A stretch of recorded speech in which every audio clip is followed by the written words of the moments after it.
When you look at a spider's web, providing you even give them a cursory glance, if you have a fear of spiders, probably you don't, but you might glance at them and give them an extremely wide berth and fail to see anything that is attractive or wondrous about a spider.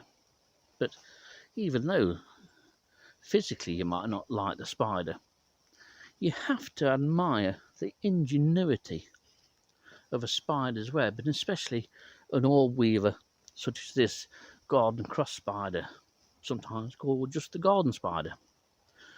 Proper scientific name, Araneus diadermatus. But it is an absolute work of art. Hopefully the web shows up reasonably well, but this isn't quite full grown yet, this particular individual, but the top part of the web that's just out of frame stretches about 5 feet from a holly bush on the left here to a bit of bramble that it is. It's some young bramble that's appearing amongst the nettles. Further support is added by some lower branches of holly just out of screenshot.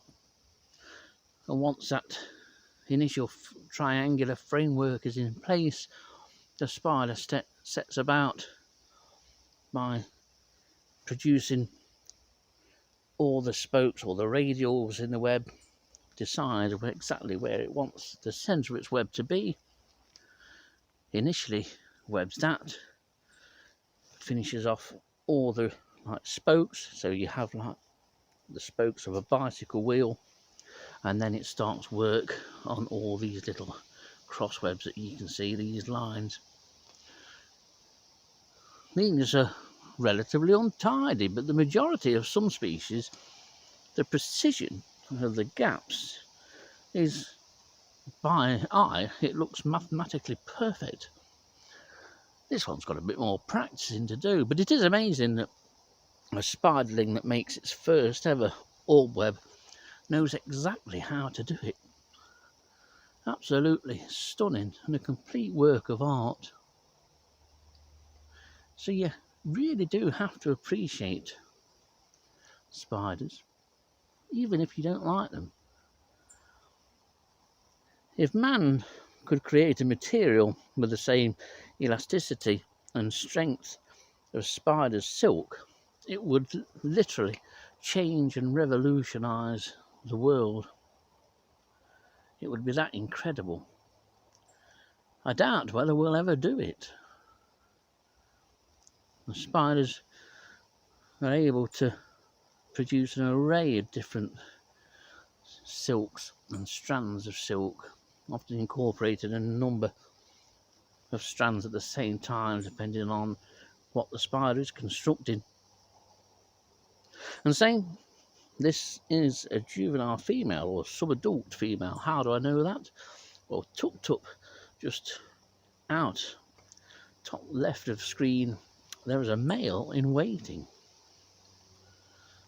But this female has got one more molt before she's mature and ready for his attentions. This is a very common spider found in gardens and pretty much everywhere. You'll get them on buildings, sometimes even indoors. You'll get them on the inside of windows, often juveniles.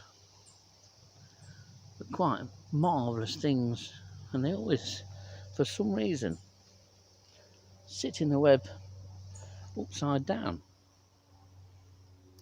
Why that is, I don't know. And most weavers, like this Araneus diadermatus, build a web vertically, although there are orb weavers that do produce a horizontal orb web. And the webs of this species can be very large, well over 15 inches in diameter across. They can be huge constructions, and Sherwood Forest in autumn is a great place to see spiders' webs. Some of the supporting top lines can be 15 feet from one end to another. So appreciate your spiders, they do an awful lot of good. And she settles down. That's enough exercise for one day, she says.